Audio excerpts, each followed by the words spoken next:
dream chasers. I hope they forgive me for what I did with Diddy. Real street forever. The king of Philly. Meek Mill was once the Philadelphia street rapper who defied the odds, overcoming prison time and releasing hits that climbed the charts. But after a major loss to Drake and label issues with Maybach Music Group, his career momentum slowed drastically. By 2024, his rise had become a battle to remain relevant. Then came the Diddy scandal. A storm of lawsuits hit the music mogul alleging trafficking, assault, and more. Among them, Rodney Jones, Diddy's former producer, filed a 73-page lawsuit that rocked the industry. Booty hole. Ain't Diddy you and your ass? Why you on my tweet riding the Maybach? A footnote suggested a deeper, previously undisclosed connection between Diddy and Meek Mill. The document's implications sparked widespread speculation. Online investigators quickly linked the clues to Meek, reigniting public interest in the true nature of their association. As allegations surrounding Diddy escalated, questions about Meek's involvement grew louder, and as social media examined every detail, a trail of hints once overlooked suddenly came into focus. Today, the focus shifts to the unusual and closely watched relationship between Meek Mill and Diddy, once portrayed as a simple mentor-mentee dynamic. But given recent events, some now question whether their connection involved more than just professional support, with public moments hinting at deeper undertones.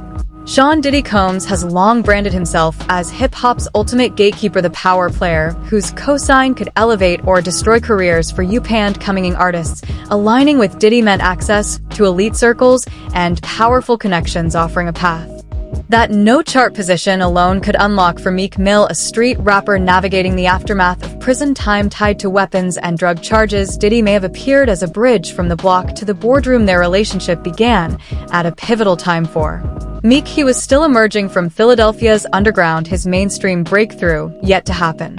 Combs informed Mr. Jones that he had engaged in intercourse with rapper 5, that's redacted. He's a Philadelphia rapper who dated Nicki Minaj. Yo, Meek, we were playing around with that Michael Rubin shit. If you don't get a Twitter rant saying you about to get Lil Rod killed, you about to shoot up his block, blow his mama's house up, this is saying that you and Diddy were fornicating. What the f?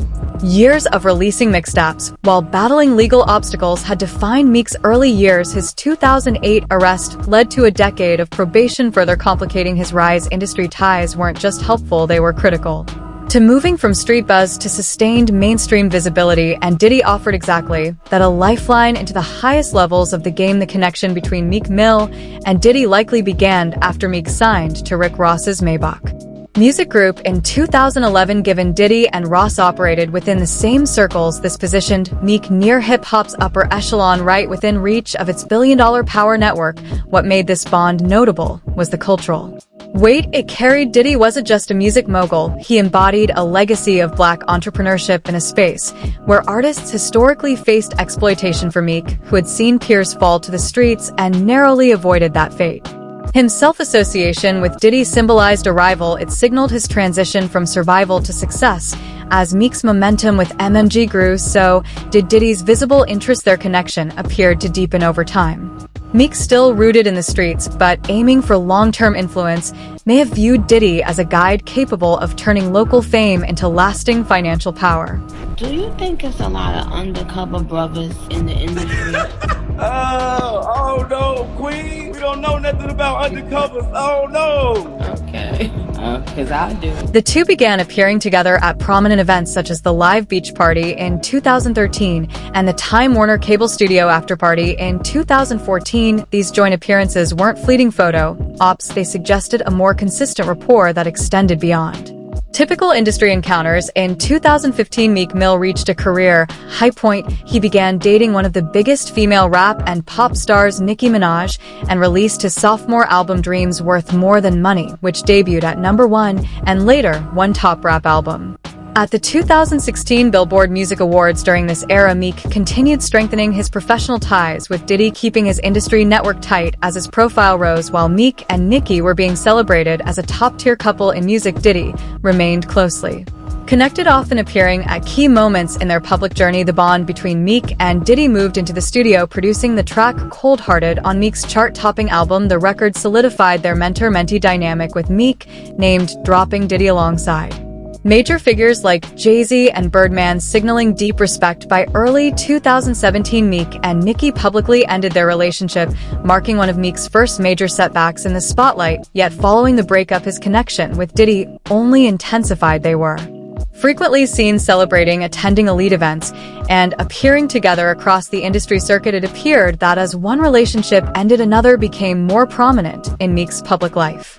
You give up your manhood? I've never seen somebody recover from it. That was all the people that went to the Puffy party. That was all the people that did all those things thinking that there was never going to be a consequence for what they were doing. What many didn't recognize at the time was how uncommon this level of closeness was within hip-hop and street culture. While mentorships are normal, there are usually boundaries between seasoned mogul and emerging artists. Yet Meek Mill and Diddy were frequently seen together at private events, raising questions about the depth of their relationship. On paper, their connection looked like a strong industry alliance, but in April 2019, speculation began to stir when the two appeared at Coachella wearing strikingly similar outfits, matching fits that suggested they shared a stylist. What seemed harmless at the time would later be dissected across social media as symbolic, even provocative, and used in online commentary to question their dynamic. The image went viral, generating jokes and commentary not enough to harm careers, but certainly enough to spark rumors. And while many dismissed it as coincidence or fashion overlap, it was far from the last time something similar would happen. Just a month later, in May 2019, new footage surfaced. It captured Meek casually enjoying Diddy's poolside property. At first glance, the clip appeared relaxed and friendly until Diddy spoke. Okay, son. Man, you doing it, man. You deserve it, daddy. You putting in that work. Proud of you. I love you. Yeah. Diddy's choice of words when addressing Meek Mill struck many viewers as unusual, not typical of a standard mentor-mentee relationship or even a common male friendship. Just like the matching outfits at Coachella, this poolside footage quickly circulated on blogs, drawing mockery and suspicion before fading into the background of celebrity internet history. What few realized then was how these seemingly harmless moments would take on a much darker tone in the years to follow. By the early 2000s and 20s, Diddy remained firmly atop his empire, wealthy, powerful, and hosting exclusive industry events. His parties were infamous, known for drawing elite artists, and insiders receiving an invitation symbolized access to the upper echelon of entertainment and everything that came with it. While mainstream media celebrated Diddy's status as a billionaire tastemaker, internet communities on platforms like Lipstick Alley and Reddit were quietly working behind the scenes. These digital investigators monitored celebrity behavior with an unmatched level of scrutiny, uncovering patterns that often went unnoticed or ignored by traditional outlets. These communities collected photo evidence, tracked interactions, and examined business relationships that seemed off. Long before mainstream media caught on, they were already questioning the deeper dynamics behind Diddy's social circles. I hope they forgive me for what I did with Diddy. Real street forever. The king of Philly. Forever speculation around his private life, including conversations about his sexuality, had been quietly circulating for years, often centered on who he surrounded himself with, including notable artists like Meek Mill. Users across online platforms began connecting the dots, speculating about Meek Mill and Diddy's unusually close relationship. Theories range from hints about hidden identities to suggestions that the two shared more than just professional ties. But it wasn't only anonymous users fueling the conversation. In 2022, Nicki Minaj, who had previously been in a public relationship with Meek, appeared on Instagram Live with Soulja Boy, hinting that certain rappers were concealing their true identities. At the time, no names were mentioned, but later online speculation suggested the comments could have been about Diddy and Meek, though nothing was confirmed.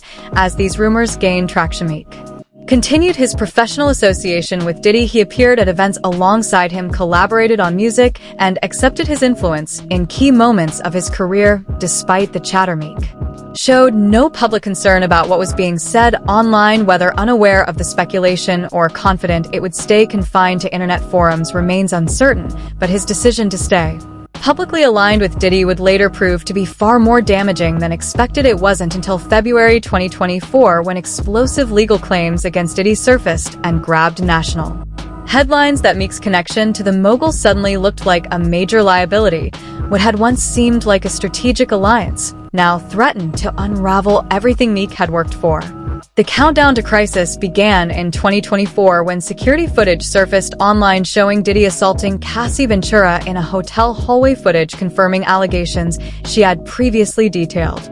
In a lawsuit, this visual proof marked a turning point, validating claims many had dismissed and reigniting scrutiny around Diddy's public image. Cassie's lawsuit didn't just spark legal reactions, it transformed the cultural narrative surrounding Diddy. For years, his persona as a powerful mogul helped deflect serious allegations, but this time was different. The specificity of the claims, paired with undeniable video evidence, created a storm too intense to ignore. As more lawsuits followed, the pattern became clearer. Accusations that once seemed far-fetched now found credibility, leading more alleged victims to come forward. By late 2023, 3 additional lawsuits were filed, each filled with serious allegations that further dismantled the carefully maintained public image. By early 2024, the legal troubles escalated dramatically. More individuals stepped forward, alleging a range of misconduct from assault to trafficking and organized abuse. The mogul, known for controlling his narrative, now found himself overwhelmed by mounting legal pressure. The man who once embodied invincibility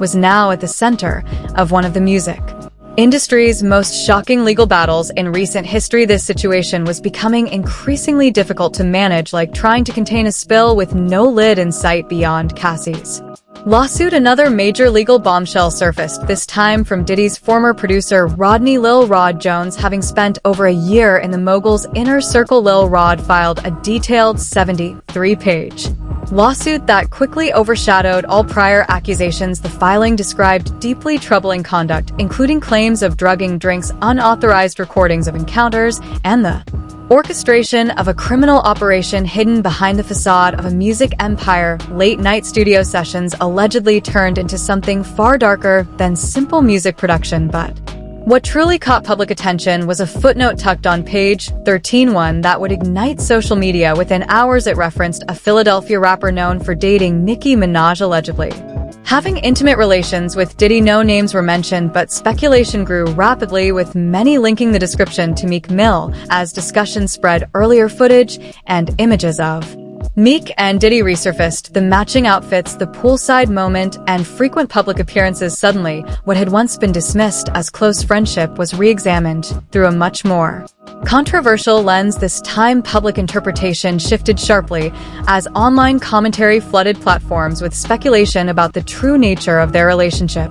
Nicki Minaj's 2020 comment about undercover figures in the industry resurfaced and quickly went viral again. Fans began speculating that she had been hinting at this situation all along, especially given her past relationship with Meek Mill.